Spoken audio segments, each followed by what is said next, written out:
আমার বোনেদের জন্য, আমার মায়েদের জন্য, আমার মেয়েদের জন্য বড্ড প্রয়োজন ওখানে একজন সহৃদয় আইনজীবী। বেশিরভাগ মেয়েই যখন আদালতে আসে তাদের হাতে কোনো পয়সা থাকে না লয়ারকে দেওয়ার জন্য। তো আমার একটা শপথই ছিল, রোজগার আমি নিজে তখন করতাম না, কিন্তু মেয়েদের কোনো কেস আসলে ছাপা খরচা ছাড়া আমি কিছু নিতাম না। এবং আজ অবধি আমি বজায় রেখেছি আমার সেই শপথকে। যখন মেয়েদের জন্য লড়াই করি কোনো জায়গাতেই আমি ভয় পাই না, আমি থেমে যাই না। আমাকে টাকা দিয়ে কেউ কিনতে পারবে না, আর রাজনৈতিক চাপ দিয়ে এক টাকা করেও আদায় করতে পারবে না।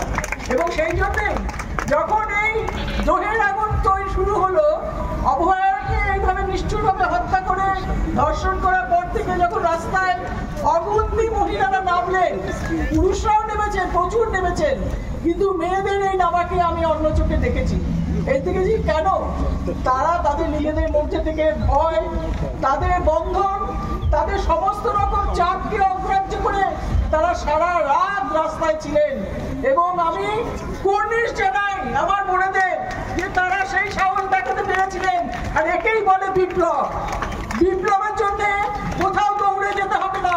আমাদের মেয়েরা এই কলকাতা শহরে বিপ্লব করে দেখিয়ে দিয়েছেন যে তারা সমস্ত প্রতিবন্ধকতা বেরিয়ে এসে তারা প্রতিবাদ করতে জানেন। আমি যখন লড়াই করেছি সমস্ত অন্যায়ের বিরুদ্ধে, তখন দেখেছি যে মেয়েরা ধর্ষিতা হচ্ছে, খুন হচ্ছে, কিন্তু সমাজে ঢুকে কোনো প্রতিফলন নেই। আমার বহু লেখাতে আমি বলেছি যে তারা নির্বিকার। আমি খুব অসহায় বোধ করতাম যদি সমাজ যদি তাদের সমস্ত জায়গা থেকে তাদের প্রতিবাদ না জানায়, তাহলে তো এই অন্যায় বন্ধ হবে না। শুধু আইন দিয়ে তো বন্ধ করা যায় না এই অন্যায়কে। এর জন্য দরকার সামাজিক একটা আন্দোলন দরকার, সমাজের মধ্যে কাজ হওয়া দরকার।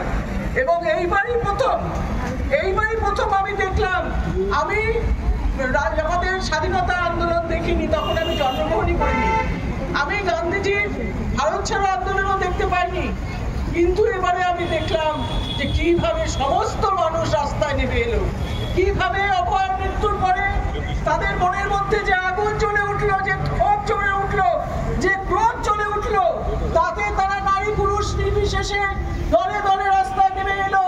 এবং তারা কোনো রাজনৈতিক দলের আহ্বানে আসেনি, এটা রাজনৈতিক ঊর্ধ্বে উঠে, কোনো পতাকার ঊর্ধ্বে উঠে সাধারণ মানুষ তাদের বিবেকের ডাকে বেরিয়ে এসেছিল। এবং সেই জন্য আমি আমার সমস্ত বিপ্লবী বন্ধুকে আরেকবার কুর্নিশ জানাচ্ছি, সালাম জানাচ্ছি। আজকে আমরা যেখানে আজকে এসেছি, আমার কথা ছিল মূলত আইনের ব্যাপারে কিছু বলবো, আমাকে শতাব্দী সেভাবেই অনুরোধ করেছিল।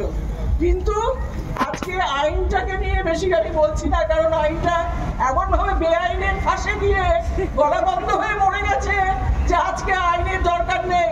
আজকে আমরা নিজেদের জনতার কথা বলি, এমন আমাদের যুদ্ধের কথা বলি যে এই যুদ্ধ আমরা করব, সাধারণ মানুষরা করব।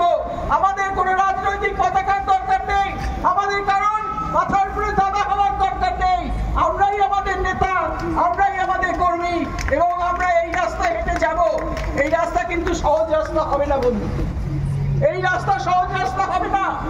আপনারা বুঝতে পারছেন তো, সিবিআই দেখিয়ে, সিবিআই এর গাজর দেখিয়ে ওই অভয়ার বাবা মাকে কতদিন সন্তুষ্ট করে চুপ করে রেখেছিল।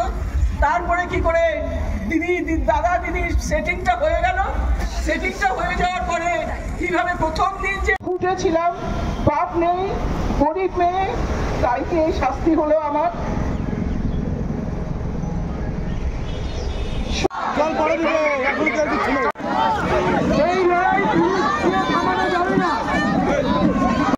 আইনজ্ঞদের সাথে পরামর্শ করতে যাব। আপনারা ধীরে ধীরে এখান থেকে আপনাদের সুশৃঙ্খলভাবে বাড়িতে ফিরে যাবেন। আমরা জানি যে উত্তেজনা মানুষের মধ্যে আছে, যে দুঃখ, যে রাগ, যে ক্ষোভ আমাদের মধ্যে উগরে উঠছে। রাস্তা ছেড়ে আমরা কেউ যেতে চাই না।